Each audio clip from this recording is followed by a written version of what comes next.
एक देखो बेटा क्या है कि आप एक चीज जानते हो, जब भी मैट्रिक्स में अगर हम किसी स्केलर का मल्टीप्लाई करते थे, मैट्रिक्स में किसी स्केलर का मल्टीप्लाई करते थे तो वो पूरे हर एलिमेंट में होता था। अगर मैं इसका 2a निकालूं, अगर मैं इसका 2a निकालूं तो आपका ऐसा आएगा बेटा, हर एलिमेंट से होगा। 2 का 1 से भी होगा, 2 का 2 से भी होगा, 2 का 4 से भी होगा और 2 का 2 से भी होगा। ठीक है, मतलब 2a इक्वल टू आपका क्या हो जाएगा, 2 4 8 4, ऐसा हो जाएगा। अब इसी का डिटरमिनेंट निकालना है ना, डिटरमिनेंट ऑफ 2a करना है। तो डिटरमिनेंट क्या हो जाएगा बेटा, इसका मल्टीप्लाई करो, इसका मल्टीप्लाई, मतलब 2 इंटू 4 माइनस 8 इंटू 4, मतलब हाँ 16 माइनस 8 चौको 32, मतलब माइनस का 16 आ जाएगा, सॉरी इधर 8 आएगा, हाँ माइनस का 24। इसी तरीके से अब ये लिखा है, आपको पहले डिटरमिनेंट निकालना है फिर 4 से मल्टीप्लाई करना है। ये बाद में हम बताएंगे, इसकी प्रॉपर्टी होती है, इससे एक एक एक एक प्रकार की ये प्रॉपर्टी है। अभी ये प्रॉपर्टी में आएगा, ये प्रॉपर्टी में आएगा, है ना। तो जब हमें 4a निकालना है तो पहले हम क्या करेंगे, a का डिटरमिनेंट निकालेंगे। a का डिटरमिनेंट क्या आएगा बेटा, पहले तो हमें a क्या दिया है वो लिख ले रहा है कि a हमको दिया है 1 4 2 2, है ना। अब देखिए बेटा क्या है कि आप a का डिटरमिनेंट निकालोगे तो 2 बन जा माइनस 4 इंटू 2, तो 2 माइनस 8 और इधर आ गया माइनस का 6। अब हमें क्या करना है, 4 से multiply, on multiplying 4 on both side, on multiplying 4 on both side, दोनों साइड क्या करना है, 4 का मल्टीप्लाई करना है, इक्वल टू 4 इंटू माइनस 6। तो A 4 determinant A equal to minus 24। देखो बेटा दोनों इक्वल आ रहा है, एलएचएस भी आरएचएस भी। ये आपका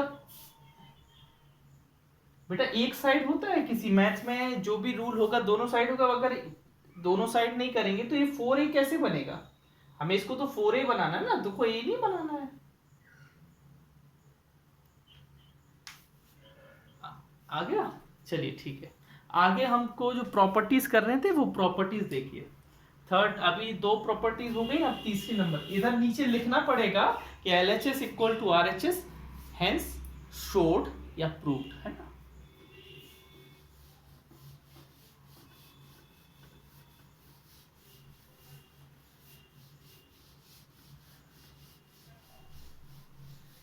अनु आपने कर ली थी पूरी एक्सरसाइज,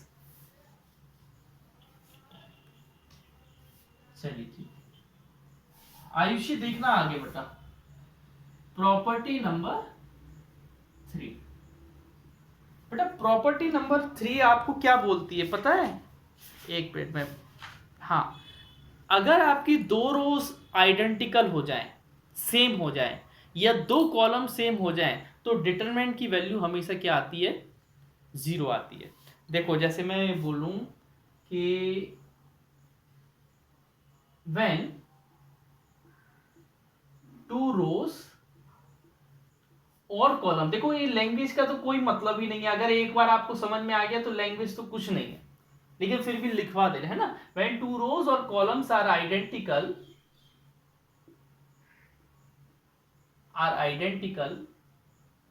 then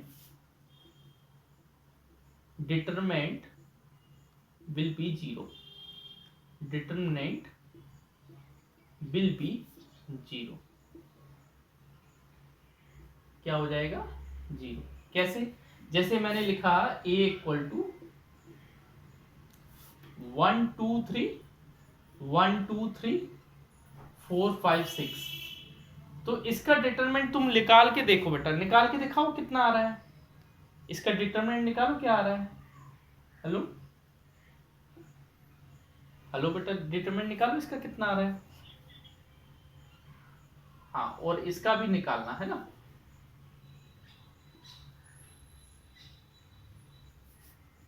7 789 7 8 सॉरी 1 2 3 4 5 6 4 5 6 ये दोनों के डिटरमिनेंट निकालो बेटा, है ना। इन दोनों के डिटरमिनेंट निकालो कितने आ रहे हैं। आपकी वीडियो लंबी ना हो, अगर कभी देखना भी पड़े तो लंबी ना हो। इधर क्या है, दो कॉलम सेम है इसलिए 0 आया। यहां बेटा दो रो सेम है इसलिए 0 आएगा। तो आपको याद रखना, अगर कहीं पर भी डिटरमिनेंट में दो रो दो कॉलम एक जैसी देख ले तो आंसर आपको सॉल्व नहीं करना है, सीधा लिख देना है here the two rows are identical so the determinant value of determinant is 0। Here the two column are identical so the value of determinant is 0। Understand this.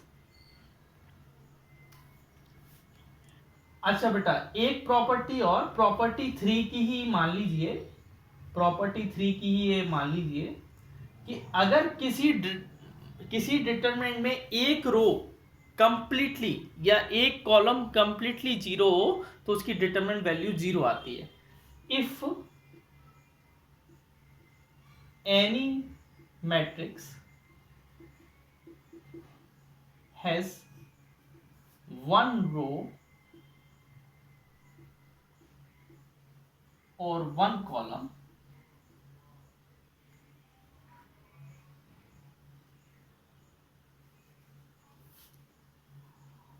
is totally zero,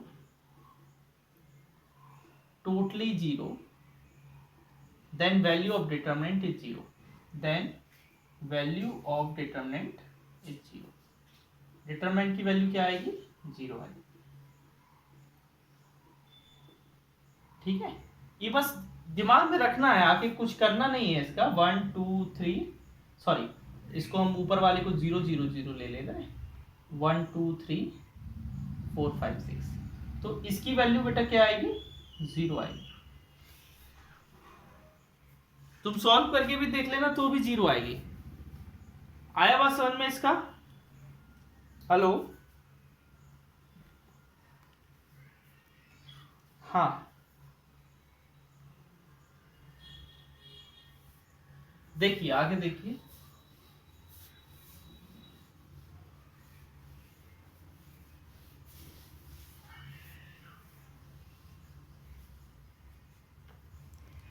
एक बात ध्यान से देखना बेटा, ए वाला जो मैं बता रहा हूं प्रॉपर्टी नंबर 4, उसको बड़े ध्यान से सुनना।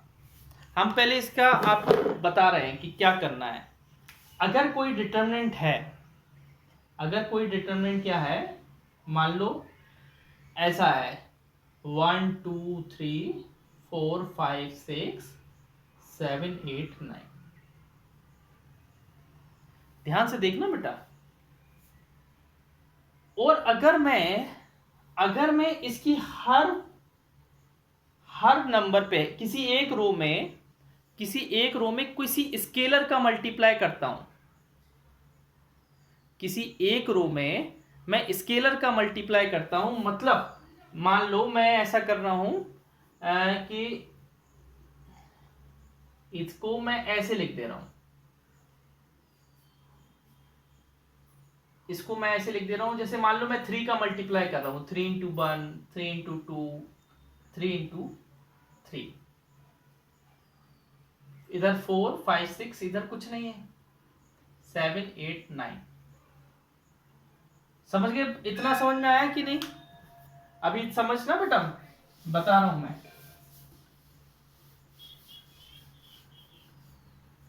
हाँ लैंग्वेज लिख रहे हैं लेकिन हम बता रहे हैं, पहले आपको समझा रहे हैं, समझ पहले आप, है ना। एक मान लो ए है और एक मान लो ए है, ये दोनों सेम है, बस इसमें किसका मल्टीप्लाई है,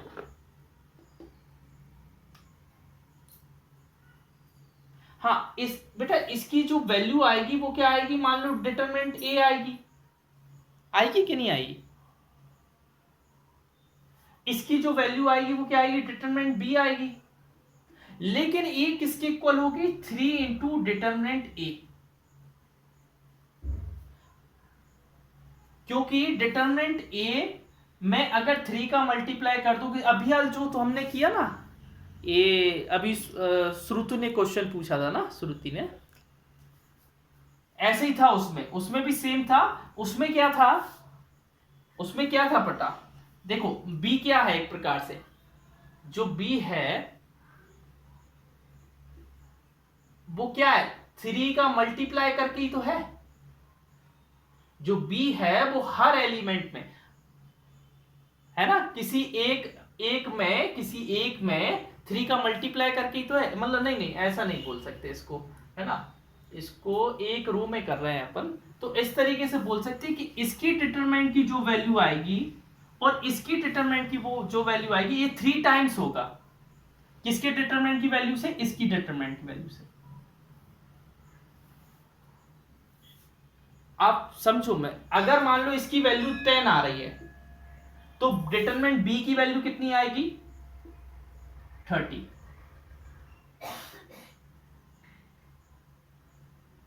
हेलो, समझ में आया कि नहीं आया? अगर आपको एक डिटरमिनेंट की वैल्यू पता है, ये 10 तो है नहीं है, वो तो हमने लिख दिया इधर। अगर आपको एक डिटरमिनेंट की वैल्यू पता है और दूसरे डिटरमिनेंट में आप देख रहे हो किसी बस एक नंबर का मल्टीप्लाई हुआ है उस रो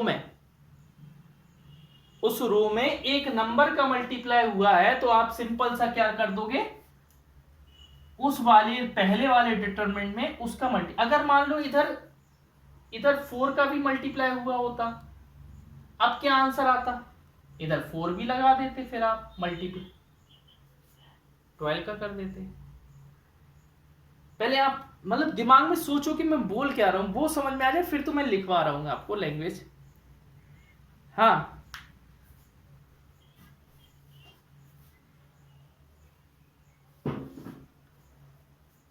हाँ, तो वही तो बोल रहा हूं बेटा, एक रो में होगा तो एक 3 आएगा, अगर 2 रो में होगा तो 3 की पावर 2 आएगी, अगर 3 रो में होगा तो 3 की पावर 3 का मल्टीप्लाई होगा। समझ रहे ना, मैंने ईच रो की बात करी है, यहां पर कितने रो की बात की है, ईच रो। मतलब अगर आप पहली रो में करोगे तो डिटरमिनेंट में सिर्फ 3 का मल्टीप्लाई, अगर आप 2 रो में करोगे तो डिटरमिनेंट में 9 का मल्टीप्लाई, अगर तीनों में करोगे तो डिटरमिनेंट में किसका मल्टीप्लाई होगा, 27 का। 3 टाइम्स मतलब 27 टाइम्स हो जाएगा इसका। आया समझ में? अब हम इसकी लैंग्वेज लिखवा रहे हैं, ध्यान से समझना। इसमें है इफ, आपका बुक में भी हम उसी बुक में से लिखवा रहे हैं, बुक में देख सकते हो, आपका पेज नंबर 112 पर है ना, पेज नंबर 112 पर है, property 4। If each element of a रो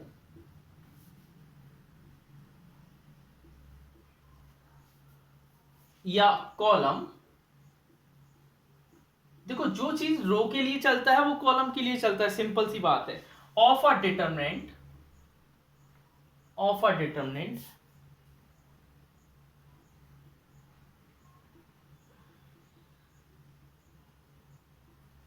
ठीक है ना, इज मल्टीप्लाइड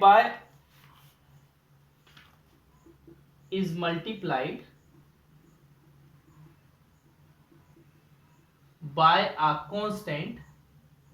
अगर हम किसी कांस्टेंट से मल्टीप्लाई करते हैं देन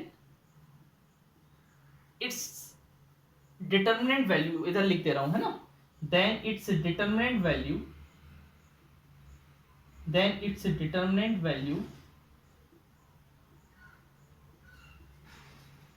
gets multiplied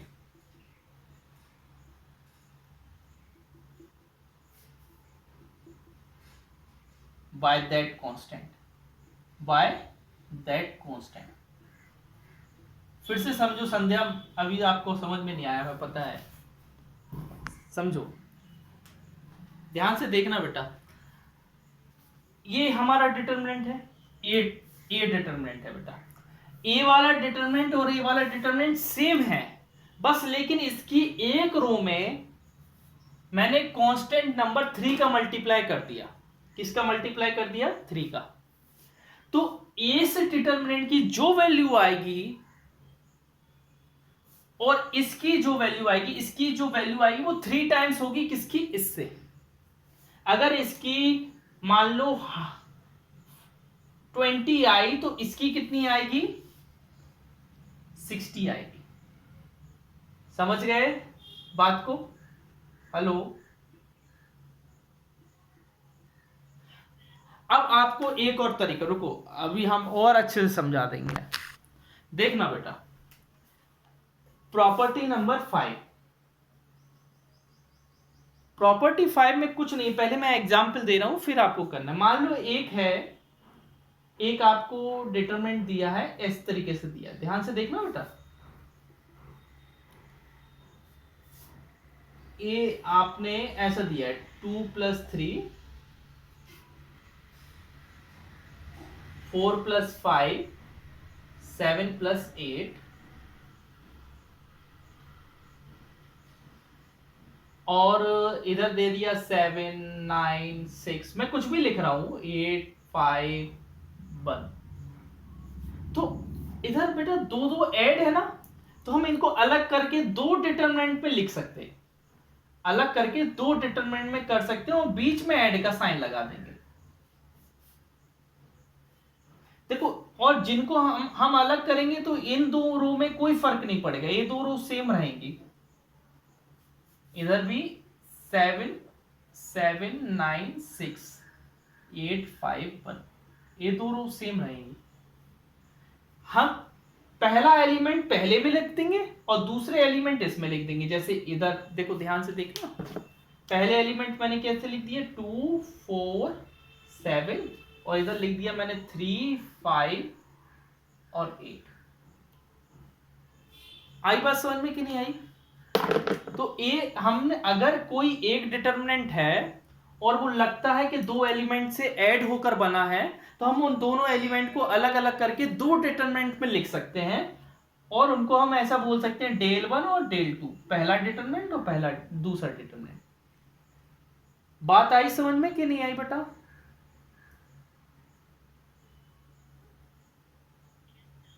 अब बेटा आपको वेरीफाई करने के लिए आप del की वैल्यू निकालो, del 1 की भी निकालो और del 2 की भी निकालो। निकालो जरा, निकालो।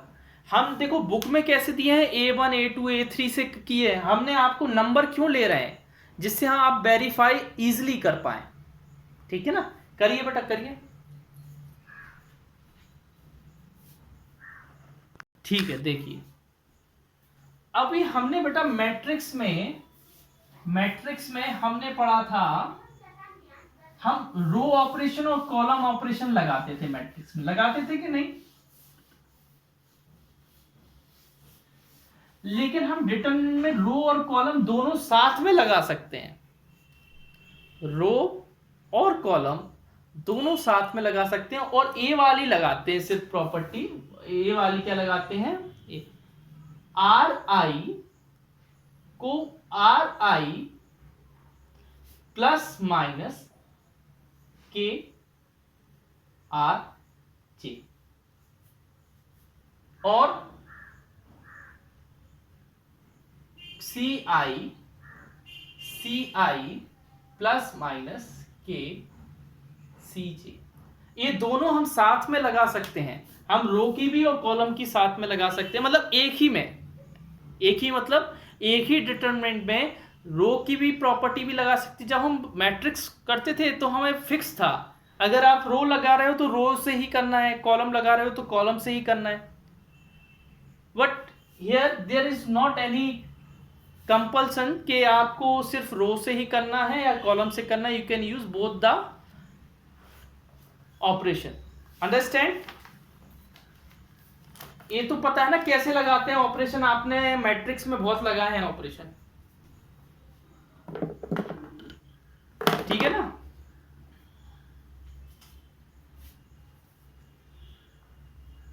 ठीक है ना? तो याद रखना, वी कैन अप्लाई अब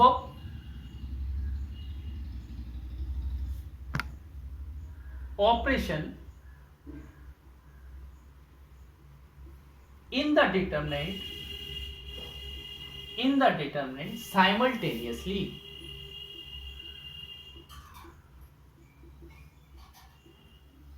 साइमल्टेनियसली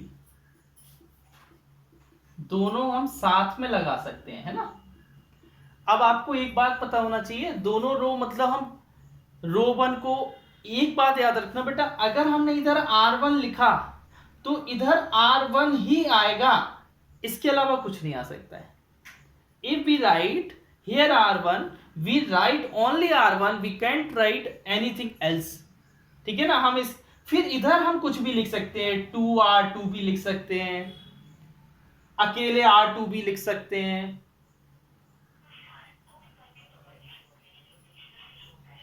समझ गए ना।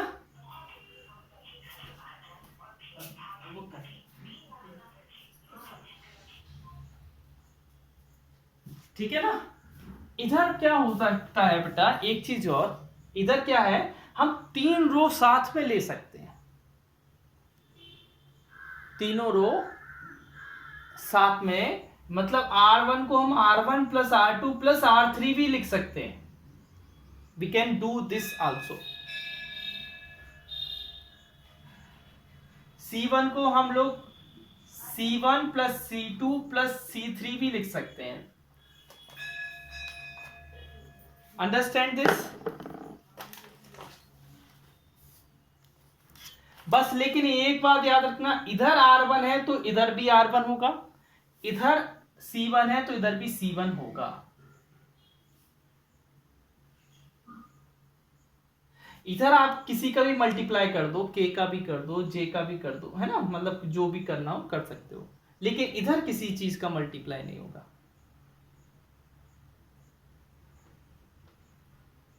क्लियर। चल ठीक है, अब हम एक्सरसाइज पे बढ़े बेटा। ठीक है, अब आपका मेन काम है बेटा कि ये प्रॉपर्टी भी लिखी है, इसमें लैंग्वेज लिखी है, तो आप लिख लेना, प्रॉपर्टी 6 है पेज नंबर 114 पर, ठीक है, तो लैंग्वेज के साथ लिख लेना अगर लिखना हो, ठीक है। एक बात और बेटा कि आपको आज सारे एग्जाम्पल लगाने हैं, ऑल एग्जाम्पल, है ना, होमवर्क लिख लेना, ऑल एग्जाम्पल, ठीक है, सारे एग्जाम्पल आपको लगाने हैं। सुनिए, मैं 1-2 क्वेश्चन करवा रहा हूं तो आप समझना कि एग्जाम्पल आपको समझ में आ जाएंगे कि उसमें कैसे सॉल्व किए गए हैं, ठीक है। 1 मिनट देख लो वीडियो। हाँ ठीक है, संध्या देखना बेटा, यहां पर आकांक्षा देखना, आपने यहां पर लिखा है फर्स्ट क्वेश्चन में x y z a b c x plus a y plus b z plus c equal to 0। ये प्रूफ करना है बेटा, क्या करना है, प्रूफ। अब हमें ये बताओ अनु जी, अभी हमने एक प्रॉपर्टी नंबर 5 लिखवाई थी, अनु प्रॉपर्टी नंबर 5 लिखवाई थी कि नहीं। उस प्रॉपर्टी में क्या था कि अगर 2 एलिमेंट ऐड हैं तो हम उनको अलग अलग डिटरमिनेंट के फॉर्म में लिख सकते हैं। We can write, use property 5, we can write, हम लोग क्या लिख सकते हैं, देखो ये दोनों में चेंज कुछ नहीं आएगा, इसको हम x y z a b, एक मिनट बेटा मैं देख रहा हूं,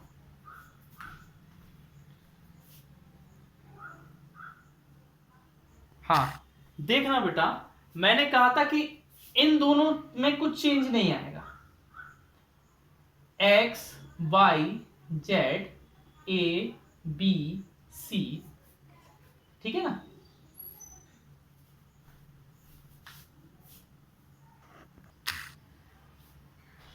बेटा यहां ध्यान से देखना, मैंने आपको भी यूज प्रॉपर्टी 5 बताई है, वहां पर लिखना नहीं है प्रॉपर्टी 5 कि हम कौन सी प्रॉपर्टी यूज कर रहे हैं, हमें पता है हमारी ये दोनों कॉलम सेम रहेगी।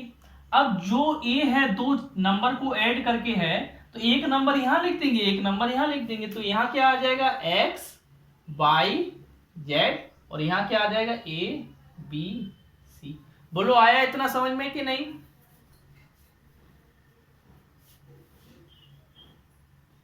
अब हमें ये बताइए बेटा प्रॉपर्टी नंबर 3, प्रॉपर्टी 3 में अगर दो रो से दो कॉलम सेम है तो आंसर क्या होता है? 0 होता है ना उनके डिटरमिनेंट का। हो गया बेटा, प्रूफ हो गया।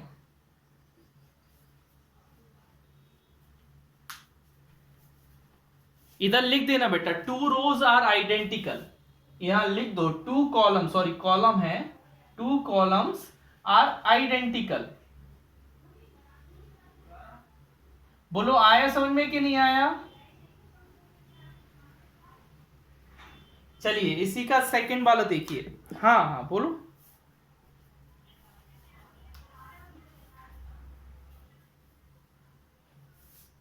क्या लगा के?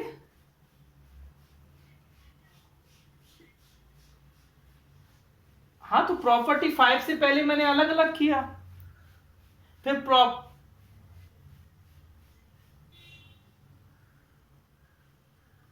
नहीं नहीं बेटा, यहां पर प्रॉपर्टी का ही यूज करना है, वहां पर यहां पर लिख लेगा नहीं, निकालोगे ना तो बहुत लंबा जाएगा, इतना फैल जाएगा एकदम। समझ गए ना? प्रॉपर्टी से ही करना है, अगर आप वैसे करोगे तो गड़बड़ है। देखो ए है सेकंड वाला, ए माइनस बी, बी माइनस सी, घर पे ट्राई करना है ना, कोई नहीं, सारे ट्राई करना, बाकी हम तो बैठे ही हैं। सी माइनस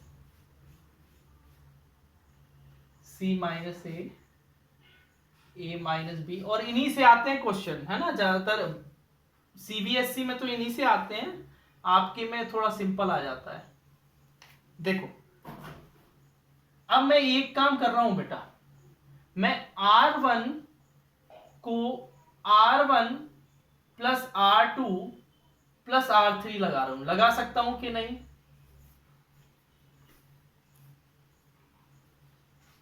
ठीक है। अच्छा मुझे ये बताइए बेटा, हमारा एक स्टेप हम कम लिख रहे हैं, इन तीनों को ऐड करोगे तो एक कट जाएंगे, 0 आएगा। बोलो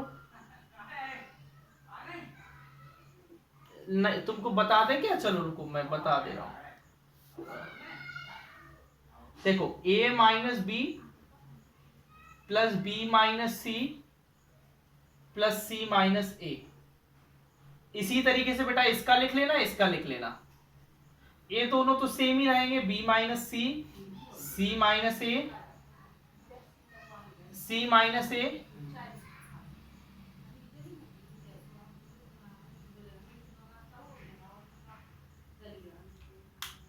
ठीक है ना। अब देखो बेटा ये कट जाएगा, बी से बी कट गया, ए से ए कट गया, सी से सी कट गया, तो इधर क्या आ गया, ऊपर तीनों में 0 आ जाएंगे,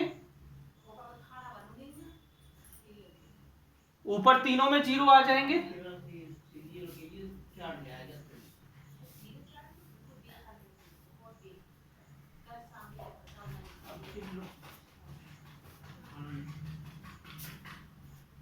आ गया इतना समझ में? तो बेटा हमने एक जगह प्रॉपर्टी नंबर 3 में बताया था कि अगर किसी रो पूरी 0 हो जाए या कॉलम 0 हो जाए तो उसका आंसर 0 आता है। प्रूफ हो गया।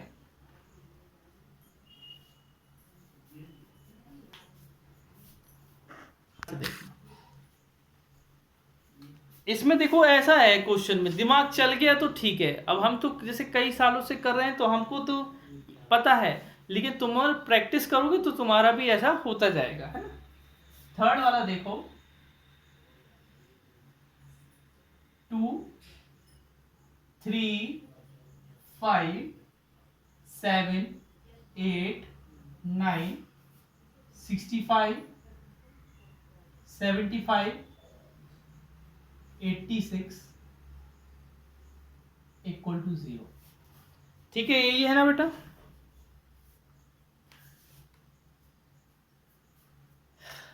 बोलो यही है, कोई दिक्कत यहां पर? अच्छा क्या मैं इसमें मैं ऐसा लिख सकता हूं, R1 प्लस 9R2 लिख सकता हूं क्या?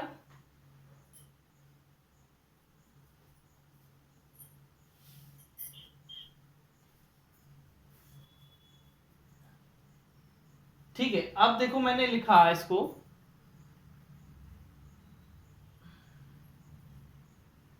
इसको ऐसे नहीं करो,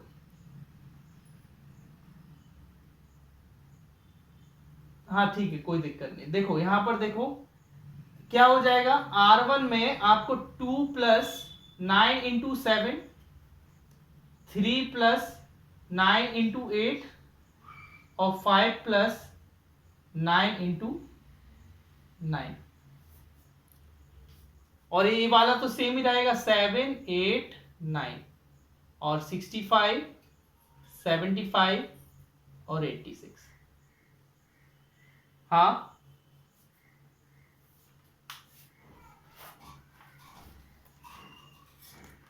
क्या बोल रहा है बेटा बताओ? अच्छा मैंने इधर कॉलम लिखना है, सॉरी कॉलम, कॉलम, हाँ कॉलम, ठीक है। अब इधर क्या आ जाएगा, इधर भी 65, इधर 75, इधर 86, और इधर 7 8 और 9, और इधर 65 75 और 86। दो रो सेम आ गई, दो कॉलम सेम आ गए, तो आंसर क्या हो जाएगा, सेम। इधर क्या लिख देना, 2 कॉलम्स आर आइडेंटिकल। इधर लिख दो बेटा 2 कॉलम्स आर आइडेंटिकल। ध्यान से देखना अनु, यहां पर ध्यान से देखो बेटा, देखो ये 1 1 1, मैंने क्या बोला, चेंज क्या होगा, R2 होगा, मतलब ये तो वैसे ही लिखा रहेगा AB+C। इसको पहले मैं ऐसे, रुको रुको, इसको अभी थोड़ा 1 मिनट, मैं एक चीज कर रहा हूं पहले, इसी को थोड़ा सॉल्व कर रहा हूं। BC AC AB, इसको मैं लिख दे रहा हूं AB+AC, इसको मैं लिख दे रहा हूं BC+AB, इसको मैं लिख दे रहा हूं AC+BC। कोई दिक्कत है यहां पर? अब हमने क्या लगा रहा हूं बेटा कि R2 को R2+R3 कर रहा हूं, ठीक है, ध्यान से देखना, 1 1 1, इधर क्या हो जाएगा, AB+B, सॉरी एक कॉलम करना है, कॉलम AB+BC+CA, इधर भी क्या आ जाएगा, AB+BC+CA, इधर भी क्या आ जाएगा, AB+BC+CA, और इधर क्या बचेगा बेटा, AB+BC, BC+AB और AC+BC। अच्छा मैंने आपको एक बताया था कि अगर हम किसी कांस्टेंट का मल्टीप्लाई करते हैं तो पूरे रो में होता है, किसी एक रो में होगा या किसी एक कॉलम में होगा, बताया था कि नहीं? तो हम अगर जब मल्टीप्लाई कर सकते हैं तो कॉमन भी तो ले सकते हैं ना, अगर हम मल्टीप्लाई कर सकते हैं तो कॉमन भी ले सकते हैं, अगर वो तीनों रो में हो, मतलब किसी एक रो में तीनों जगह हो और किसी एक कॉलम में वो तीनों जगह हो। देखो ये चीज तीनों में है, बोलो दिख रहा है तीनों में कि नहीं दिख रहा है बेटा?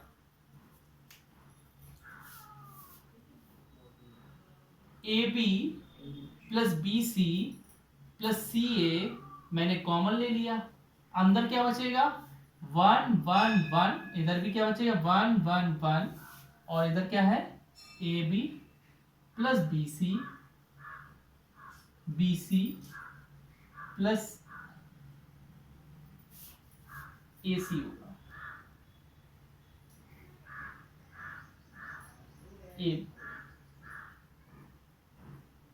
इधर AC है,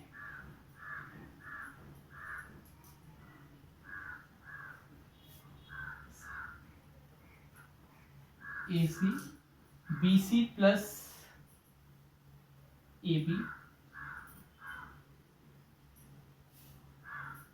AC+BC। अच्छा बेटा अब दो कॉलम सेम आ गए तो इसकी वैल्यू क्या होगी,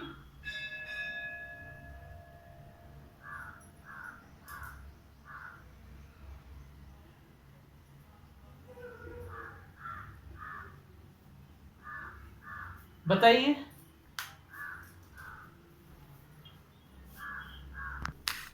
हल हाँ हाँ, बोलो बोलो।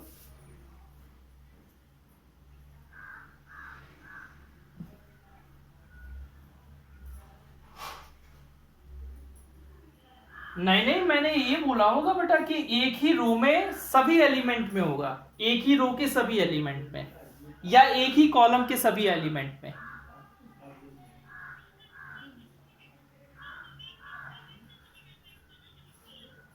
हाँ वो मैट्रिक्स था बेटा, मैट्रिक्स में तो सभी में होगा। जैसे कहीं मैट्रिक्स ऐसा दिया है 1 2 3 4, और इसमें अगर मैं k का मल्टीप्लाई कर रहा हूं तो 1k 2k 3k 4k, ये मैट्रिक्स में होता है।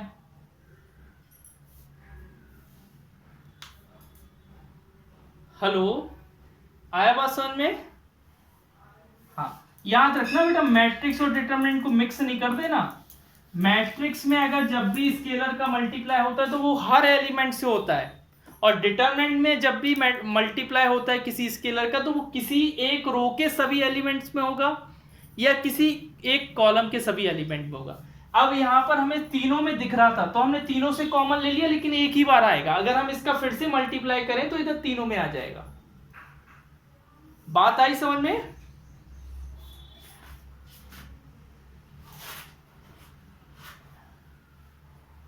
और कोई करके दिखाओगे?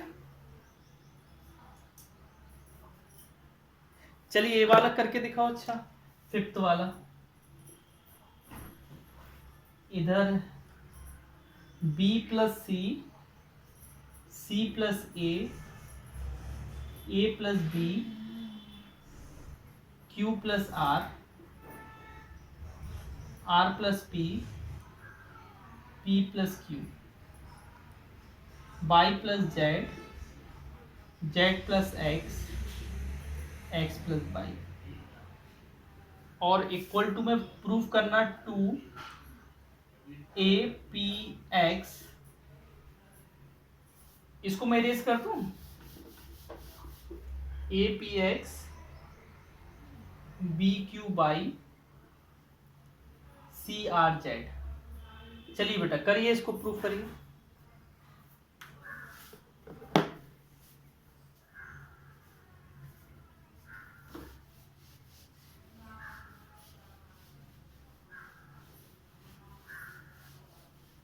ट्राई करो, प्रूफ करने की कोशिश करो। बता रहे हैं ना, ध्यान से देखना बेटा, इधर देखो। आप भी ये करते जाओ, आप भी करते जाओ मेरे से। इधर क्या आ जाएगा, a plus B plus C, Anu आएगा कि नहीं आएगा? इधर क्या आ जाएगा, p plus Q plus R. ये सारे दो दो बार है ना, दो दो बार है तो दो टू हमने कॉमन ले लिया। इधर क्या आ जाएगा, 2x plus Y plus Z. फिर इधर क्या है, c plus A plus B, R plus P plus Q, Z plus X. और देखो अगर कभी नहीं आए तो सीधा फिर डिटरमिनेंट को एक्सपेंड करना तो आता ही है, डिटरमिनेंट को सॉल्व करना तो आता ही है, उस मेथड से कर सकते हो, है ना। अच्छा, अब मैं इनमें से सब में से 2 कॉमन ले लूं, सब में 2 है, बोलो ले लूं? हाँ, तो मैंने 2 कॉमन ले लिया, एक ही बार आएगा 2। इधर क्या बचेगा, a plus B plus C और p plus Q plus R और x plus Y plus Z, और इधर क्या बचेगा, c plus A plus B. घर पे जरूर लगाना, इनके एग्जाम्पल जरूर करना है। p plus Q, Z plus X plus Y. बोलो इतना आया समझ में कि नहीं आया?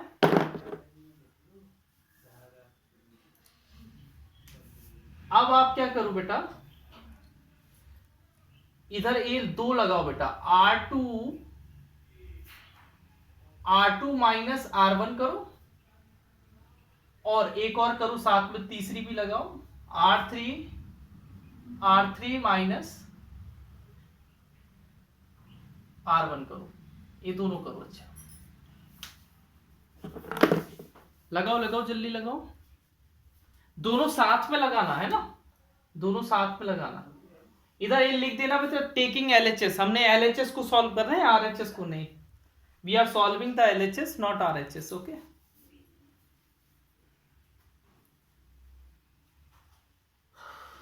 क्या होगा, इधर तो सेम ही रहेगा, A plus B plus C P plus Q plus R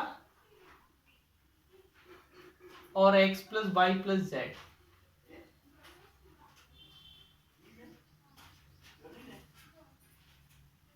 इधर क्या बचेगा, माइनस का B माइनस का C माइनस का Q माइनस का R माइनस का Y माइनस का Z। बोलो आ जाएगा कि नहीं?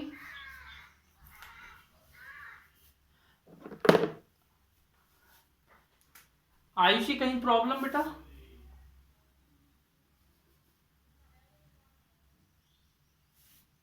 हेलो, कहीं प्रॉब्लम है? अच्छा देखिए बेटा, अब ऐसा करो बेटा, R1 को लिखो R1 plus R2 plus R3 करना बेटा, ये करो करो।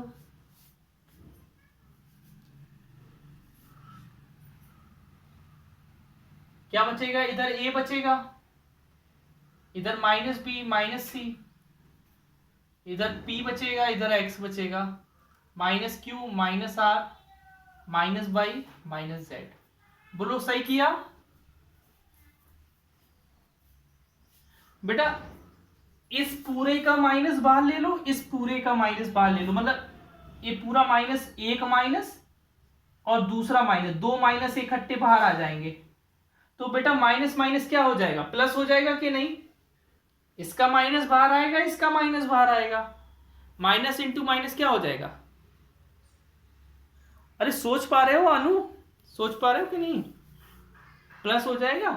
तो इसको बस हो गया हमारा प्रूफ, ए पी एक्स। इधर लिख देना taking minus sign common, minus तीनों का, इसका भी कॉमन लोगे, इसका भी कॉमन लोगे, B Q R C R Z, B Q Y है सॉरी। अब वो नेट क्या है, खत्म होने वाला होगा, इसलिए हमारा, आपका नहीं। आया बात समझ में? इसको देखो, आप समझो मैंने क्या किया, मैंने सबसे पहले ये लगाया क्योंकि मुझे 2 चाहिए थे बाहर, इधर से 2 मिल गया। फिर हमने इसमें से R2 में से R1 को माइनस किया, R3 में से R1 को माइनस किया, क्योंकि इधर हमें केवल क्या चाहिए, B चाहिए। तो B कैसे मिल सकता है? ये वाली प्रॉपर्टी लगा के, ये वाली ऑपरेशन लगा के ही मिल सकता है।